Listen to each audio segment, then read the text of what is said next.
नमस्कार दोस्तों, ये दक्षिणी दिल्ली का वो मेहरौली थाना है जहां पर श्रद्धा वाकर का कातिल, उसका खूनी प्रेमी बंद है, आफताब आमीन पूनेवाला।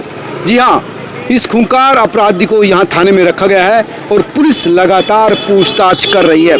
और पुलिस की पूछताछ में दोस्तों कई बड़े चौंकाने वाले खुलासे हुए हैं जो एक्सक्लूसिवली मैं आपके साथ साझा कर रहा हूँ।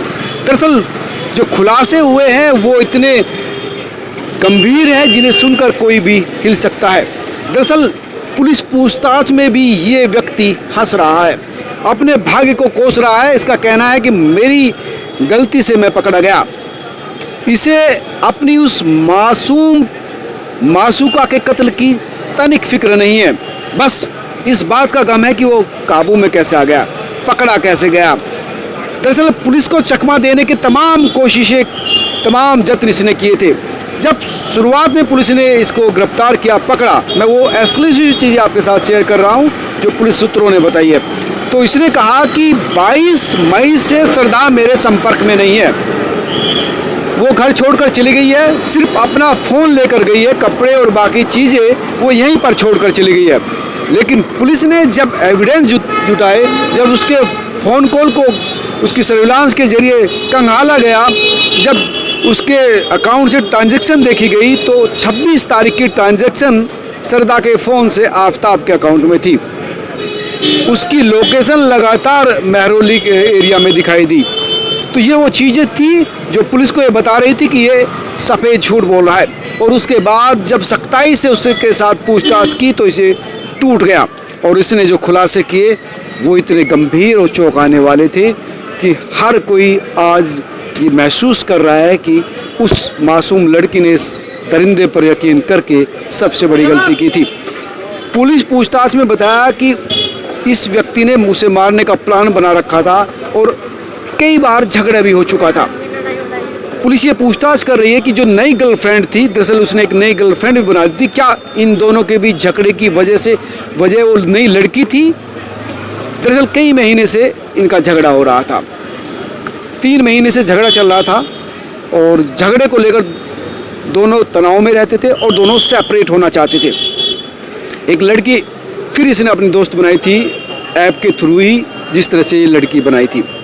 वो लड़की झगड़े की जड़ थी या कुछ और वजह थी? जिस तरह से पहले बताया गया था कि श्रद्धा शादी करना चाहती थी लेकिन ये शादी नहीं करना चाहता था। और इसको लेकर 18 मई को झगड़ा इतना बढ़ गया कि शाम को 8 बजे से लेकर 10 बजे के बीच झगड़ा हुआ और आफताब आमीन पूनावाले ने उसको ज़बरदस्ती पटक दिया और उसकी छाती पर चढ़कर उसका गला दबा दिया। और फिर क्योंकि इसने सेफ का कोर्स किया हुआ था, ये जानता था कि मांस कैसे काटा जाता है, और मारने के बाद बाथरूम में लेके चला गया और अगले दिन जो आरी लेकर बॉडी के 35 टुकड़े किए और 35 के 35 टुकड़े फ्रिज में रख दिए पॉलीथीन में बंद करके। और उसके बाद हर रात 2 बजे निकलता, पॉलीथीन में उन हिस्सों को फिर से काट के रखता, छोटे छोटे टुकड़े करता और जंगलों में और अलग अलग एरियो में जाकर उनको फेंक देता। और इतने सातिर तरीके से उन हिस्सों को डिस्पोज करता था कि पॉलीथीन अलग फेंकता था और हिस्सों को दूसरी जगह फेंकता था जंगलों में, ताकि किसी को पहचान ना पड़े। यही नहीं, उसने ब्लोअर के थ्रू श्रद्धा की कलाइया और चेहरे को भी डिस्ट्रॉय कर दिया था, जला दिया था, ताकि पहचान में ना आए, पुलिस पहचान ना सके कि किसकी लाश है, किसकी बॉडी।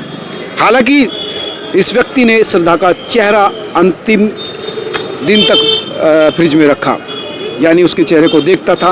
पुलिस सूत्र बता रहे हैं कि ये उसके चेहरे का मेकअप भी किया करता था, उससे बात किया करता था और फिर गुस्से में आने के बाद उसकी पिटाई भी करता था। और सबसे बाद में इसने इस चेहरे को डिस्ट्रॉय किया, काटा और फेंका। और इसने क्योंकि पूरे घर की सफाई कर दी थी, फ्रिज को भी केमिकल से साफ कर दिया था, इसलिए जो सबूत है वो जुटाने टेढ़ी खीर हो चुकी है। अभी तक इसने उस चाकू का पता नहीं बताया जिसके जरिए इसने श्रद्धा को काटा था, साथ ही उसके फ़ोन को भी नहीं बता रहा। हर सवाल का बड़ी ही सातिर तरीके से, बड़े ही कूल माइंड से, आराम से इंग्लिश में जवाब दे रहा है।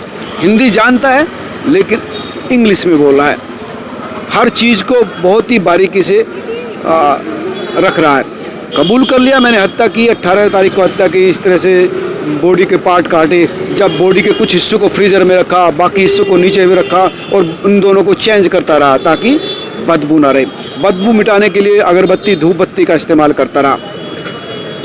लेकिन ये जो महत्वपूर्ण इसमें सबूत है वो फ़ोन और वो आरी, उसका पता नहीं बता रहा। कभी कहता मुंबई फेंकी, कभी कहता दिल्ली फेंकी। वो तमाम चीज़ें गुमराह, जो सबूत इसके खिलाफ कोर्ट में वैल्यूबल हो सकता है, क्योंकि कुछ पार्ट मिले हैं, धड़ से नीचे के कुछ हिस्से मिले हैं, रीढ़ की हड्डी मिली है, लेकिन वो इसकी है या नहीं ये पता जो डीएनए रिपोर्ट के साथ मिलेगा, जो सरदा के पिता के खून का लिया है उससे डीएनए रिपोर्ट मिले जाएगी, तब पता चलेगा कि ये सरदा के हिस्से हैं या किसी जानवर के हिस्से थे।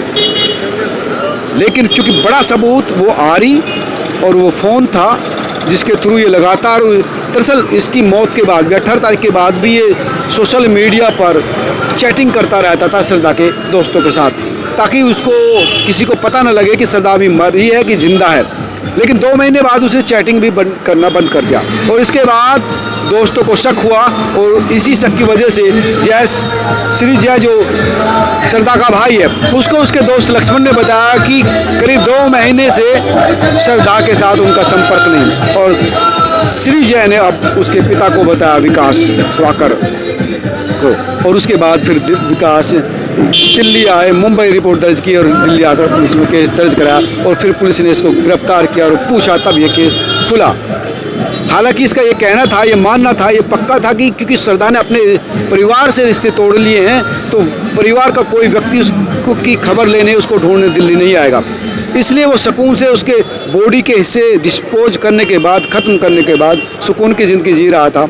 नई गर्लफ्रेंड बना ली थी और नई गर्लफ्रेंड को अपने कमरे पर भी लाता था। एक दिन तो तब जब जो सरदा के बॉडी पार्ट्स फ्रिज में रखे थे तब भी उसको लाया था। हालांकि बॉडी पार्ट फ्रिज में से निकाल कर अलमारी में रख दिए थे और उस लड़की को भी पता नहीं चला कि इस घर में एक लड़की जो तुम्हारी जैसी इसकी गर्लफ्रेंड थी उसको मार कर छुपाया गया है। और ये ज़िंदगी की हर तरह से एंजॉय कर रहा था, इसको कोई शिकन नहीं थी। हाँ, पुलिस का कहना है कि ये ज़रूर मानता है कि इसने गलती कर दी, ये पुलिस का कहना है, लेकिन इसके चेहरे पर शिकन नहीं। गम इसको ये है कि वो अपनी गलती की वजह से पकड़ा गया। 22 तारीख को बताया कि 22 तारीख को छोड़कर चली गई, 26 तारीख को ट्रांजैक्शन ने किया, चैटिंग लगातार इसके साथ करता रहा और ये तमाम जो चीज़ें थी वो इसके गले की जो है फांस बन गई और इसकी सच्चाई सामने आ गई। अब पुलिस लगातार पूछताछ कर रही है, जंगलों से कई तमाम तरह के हिस्से बरामद हुए, उनका डीएनए चेक होगा। नार्को टेस्ट की इजाज़त साकेत पुलिस से साकेत कोर्ट से ले ली है पुलिस ने। नार्को टेस्ट से कई चीज़ें जो अब इसने अपने दिमाग में छुपा कर रखी है उसके साफ होने की उम्मीद है। यानी इस पूरे मामले पर अभी कई और चीज़ें सामने आनी बाकी है जिसकी अपडेट मैं लगातार आपको देता रहूँगा। दोस्तों, आप क्या सोचते हैं इस पूरे मामले पर, इस वहशी दरिंदे के कारनामे पर? मुझे ज़रूर लिख कर बताएं और साथ ही जुड़े भी रहें, चैनल को सब्सक्राइब करें, खबर को शेयर करें ताकि ये सच देश की हर लड़की, हर पेरेंट तक पहुँचे। नमस्कार।